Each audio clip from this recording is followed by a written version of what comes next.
Hi, today a quick review of the princesses of European War 6 1914 and my records which one to focus on. So let's start left to right. The first is Sophie, decrease the cost of artillery by 35% with daily reward of 750 gold. Sophie, you obtain it very late in the game by completing the campaign number 9, the chapter number 9, and so that takes some time to do it. Also remember that 35% is the maximum level, but you start with lower percentages and then you increase the percentage by collecting tulips and investing the tulips behind the princess. So all my princesses are maxed out, but at the beginning I don't remember if it's 15 or 20%. This is a very important princess to have, so even if it's late in the game, invest your tulips there. Number 2, Nicolaevna. This one is also very useful. Decrease damage received to units in 3 grids of the city by 10% and daily rewards of 500 gold. So the reason it's useful is in hold missions, when you need to hold strategic sites, then your garrison defended unit will heal or will lose less health per turn. So that's something very useful. She arrives earlier in the game at the end of chapter 3 in the campaign scenario. So also good one to have. Princess Mary, restore the fortress HP by 10% per round.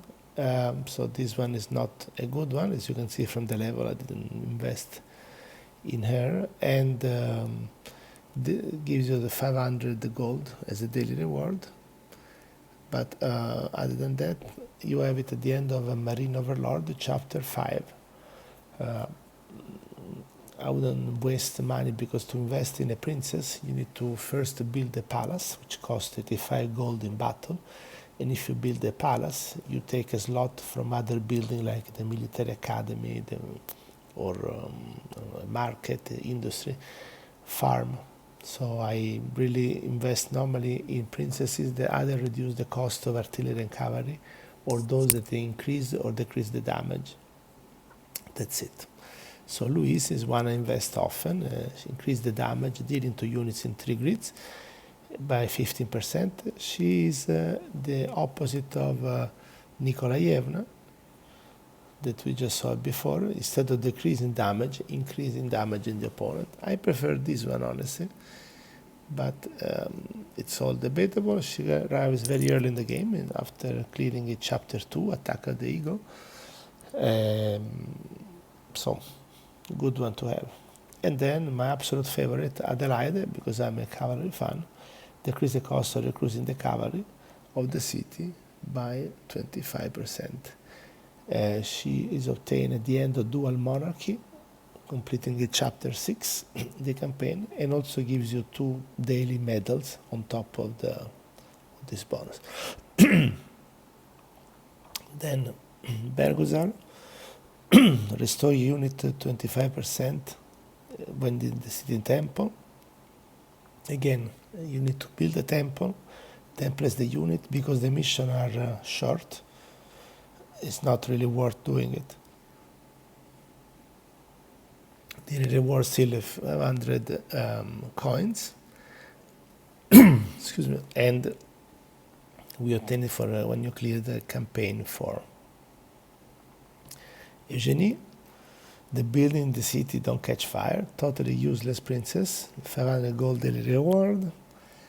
I mean, if you really are interested, you get it after you complete the civil war, the first chapter basically, but honestly, useless.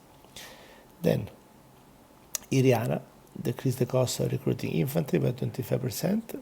I don't use it much, again, although it can be useful when you need to spam infantries, like militia, the low-cost one. Also, she gets you 3 medals per day, which is useful. So, could be something to consider.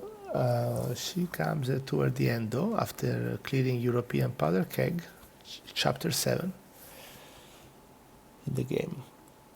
Then the last two, we have Yolanda, which decreases the cost of recruiting Navy by 25% and gives you 3 medals. And is the last campaign, you need to clear campaign number 10. And Luisa decreased the cost of constructing building by 25% plus 750 gold. And you will get it after clearing the campaign number 8. I never used Luisa or Yolanda. I use only those 4 princesses that I mentioned, but that's me. Maybe you'll think different. Hope you find this useful. Take care and don't forget to like the video and subscribe to the channel.